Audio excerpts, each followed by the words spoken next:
அவர் திக்கற்ற பிள்ளையையும் விதவையையும் ஆதரிக்கிறார்.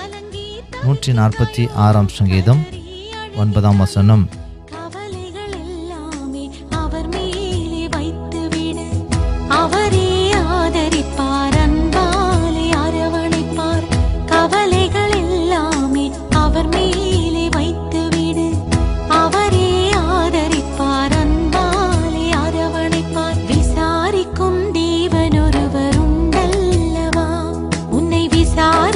தேவன் ஒருவர்